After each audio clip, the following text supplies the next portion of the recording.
تو میں نے کب انکار کیا ہے؟ ہاں، میں اسے محبت کرتا ہوں، میری منگیتر ہے، شادی بھی اسی سے کروں گا، لیکن ہر کام کی طرح شادی کا بھی ایک مناسب وقت ہوتا ہے۔ اب میں سب چھوڑ چھاڑ کر شادی کر کے بیٹھ گیا اور سال بھر بعد بچہ بھی ہو گیا تو زندگی کیسے چلے گی؟ MBA بعد مجھے اپنے لیے اچھی جاب تلاش کرنی ہے۔ جب میں پوری طرح سیٹ ہو جاؤں گا تو ہی شادی کی ذمہ داری اٹھا سکوں گا نا، ورنہ شادی کے بعد تو مسئلوں کا ڈھیر لگ جائے گا اور ہمارا ایک ساتھ کامیاب زندگی گزارنے کا خواب کبھی پورا نہیں ہوگا۔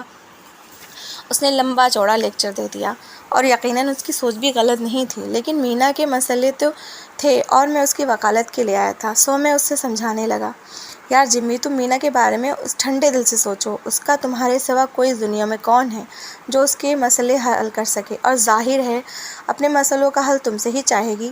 کیسے مسئلے؟ وہ بھڑک گیا۔ کیا مطلب؟ میں حیرت سے پوچھنے لگا۔ کیا اس نے تمہیں ان لڑکوں کے بارے میں نہیں بتایا جو اس کی غیر موجودگی میں اس کے گھر میں گھس آئے تھے؟ جانتا ہوں سب، وہ بیزاری سے بولا۔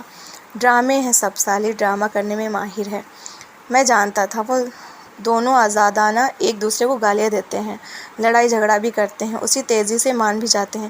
خیر، اس کے بعد میں مینا کا مقدمہ لڑتا رہا، لیکن جمشید کو کسی طرح قائل نہ کر سکا۔ اگلے دن میں مینا کے سامنے جمشید کی کہی باتیں دہرا رہا تھا اور ایک طرح سے اسے قائل کر رہا تھا کہ جمشید تم کچھ ایسا غلط بھی نہیں کہہ رہا تھا۔ اس طرح ایمرجنسی میں اس کے شادی کرنے کا فیصلہ آسان نہیں۔ اس کی فیملی ہے جو اپنے طور پر اس کی شادی کرے گی۔ اس کی فیملی تو مینا سے منگنی سے بھی خوش نہیں تھی۔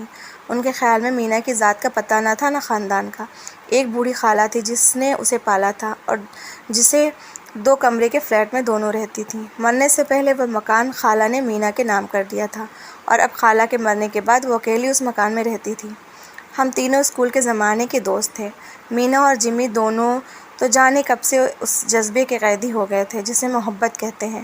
میں ان دونوں کا دوست تھا، دونوں اپنی ہر بات مجھ سے شیئر کرتے تھے۔ میری زندگی بھی بہت خالی اور ادھوری سی تھی۔ ماں باپ کے گزر جانے کے بعد چاچا چاچی نے پالنا کیا تھا، بس احسان تھا ان کا کہ گھر کے کونوں کھدروں میں پڑا رہتا تھا، بچہ کچا کھا لیتا، چاچا کے بچوں کو ساتھ اسکول جاتا۔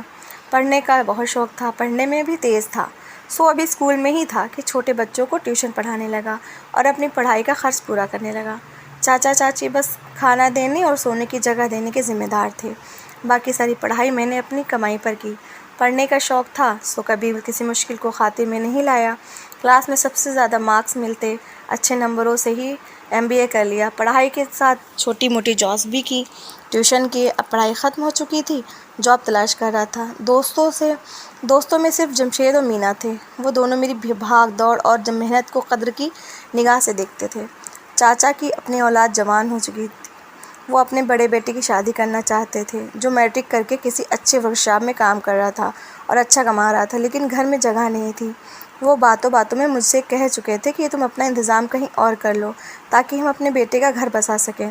اب میں سنجیدگی سے کہیں شفٹ ہونے کے بارے میں سوچ رہا تھا اور اس سلسلے میں بروکر سے بات بھی کر لی تھی، وہ میرے لیے کوئی ایسا کمرہ تلاش کرے جو 1-2 بندے شیئر کر سکتے ہوں۔ دوسری طرف میں جاب کی تلاش میں زور شور سے لگا تھا۔ اس دن مینا ملی تو بہت ڈسٹرب تھی، بار بار اس کی آنکھوں میں آنسو آ جاتے تھے۔ میں نے پوچھا تو وہ ایک ہی سانس بات کہہ رہی تھی، وہ گالی بک رہی تھی، میری ایک نہیں سن رہا، اسے میری کسی بات کا اعتبار نہیں آ رہا۔ آج رات بھی مارے خوف کے میری آنکھ تک نہیں جھپکی، ساری رات کمرے کے کونے میں کھڑی خوف سے کانپتی رہی، کیونکہ چھت پر دھم دھم ہوتی رہی جیسے کوئی چھت پر چل رہا ہو، لیکن ان سب باتوں کا ڈرامہ کہتا ہے۔ میں نے اسے ڈھیروں تسلیاں دیتے ہوئے آخر میں کہا، تمہارا MBA کمپلیٹ ہو گیا ہے مینا، تم اپنے لیے جاب تلاش کرو اور اپنی دوسراہٹ کے لیے کوئی فل ٹائم میڈ رکھ لو، تمہارے مسئلے کا یہی مناسب حل ہے۔ وہ حیرت سے میری طرف دیکھنے لگا۔ کیا کہہ رہے ہو خرم، مجھے اتنی جلدی جاب کہاں ملے گی، اور جہاں جاب ملنی مشکل ہے اس سے زیادہ تو نوکرانی ملنا مشکل ہے۔ پارٹ ٹائم تو پھر بھی مل جاتی ہے، لیکن فل ٹائم نوکرانی کہاں ممکن ہے، اور آج کل میڈ کی سیلری میری اتنی سیلری نہیں ہوگی جتنی وہ مانگے گی۔ وہ تو خالہ کا خدا بھلا کرے جنہوں نے مجھے اچھی تعلیم دی، گھر دیا، اور اب بھی ان کی رقم سے گزارا ہو رہا ہے، لیکن اتنی گنجائش تو نہیں کہ میں اس رقم سے نوکر خرچتی پھروں۔ اس نے سب سچ بتا دیا اپنی زندگی کا۔ ویسے تم جاب تو ڈھونڈ ہی رہی ہو نا، میں نے ٹاپک بدلتے ہوئے کہا۔ ہاں، کوشش تو کر رہی ہوں، تم بھی میرے لیے کوشش کرنا، ویسے ٹیوشن تو کر رہی ہوں۔ ضرور، میں نے اسے یقین دلایا اور وہ دکھی سی وہاں سے چل دی۔